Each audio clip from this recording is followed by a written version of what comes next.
Vous êtes sur TV Jésus-Christ à l'émission Boîte à questions.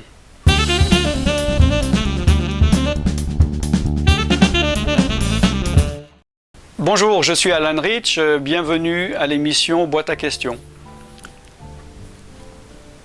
Aujourd'hui, je vais commencer à répondre à la question qu'on m'a souvent posée et qui est aussi mal comprise. Ce sujet est mal compris.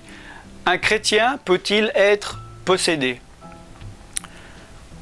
Ça dépend ce qu'on entend par chrétien et ça dépend ce qu'on entend par possédé. Souvent, des personnes me disent ça, d'ailleurs des pasteurs, qui ne croient pas à la délivrance, qui sont même contre le fait de faire de la délivrance pour les chrétiens, parce qu'ils ont cette notion, cette logique, ce raisonnement-là. Ils vont dire, puisque tu chasses des démons hors des chrétiens, ça veut dire que le chrétien est possédé. Or, pour moi, un chrétien ne peut pas être possédé, car l'esprit du mal ne peut pas vivre avec l'esprit de Dieu. Donc, la délivrance n'est pas biblique, ce que tu fais ne vient pas de l'esprit de Dieu. Donc c'est imparable. Donc ce raisonnement est juste, est exact par rapport aux éléments que ces personnes ont. C'est-à-dire, il manque de compréhension plus profonde. Parce que quand on dit « je suis contre car tu dis au nom de Jésus je te chasse », ce qui veut dire que le chrétien est possédé, personnellement, je ne crois pas qu'un chrétien peut être possédé. Pour répondre à la question, comme j'ai dit au début, il faut définir qu'est-ce que c'est possédé, qu'est-ce que c'est un chrétien. Alors, il y a différentes versions de la possession. Si la possession veut dire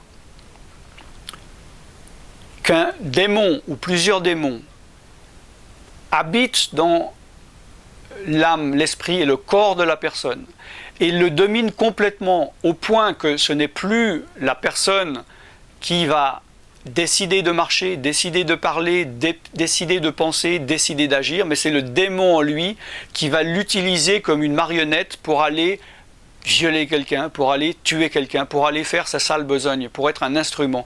Et même cette personne, après, quand elle se réveille, elle ne se rappelle pas ce qu'elle a fait le jour d'avant.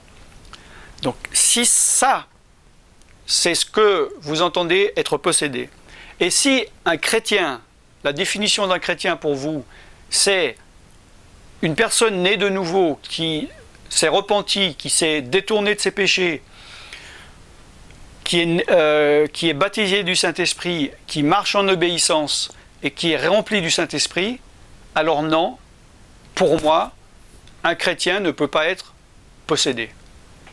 Et ce chrétien n'a pas besoin de délivrance. Maintenant, si possédé veut dire qu'une personne peut être sous influence, c'est-à-dire qu'un esprit peut venir lui mettre des mauvaises idées, ou bien parce qu'il commet un péché, ça attire un esprit.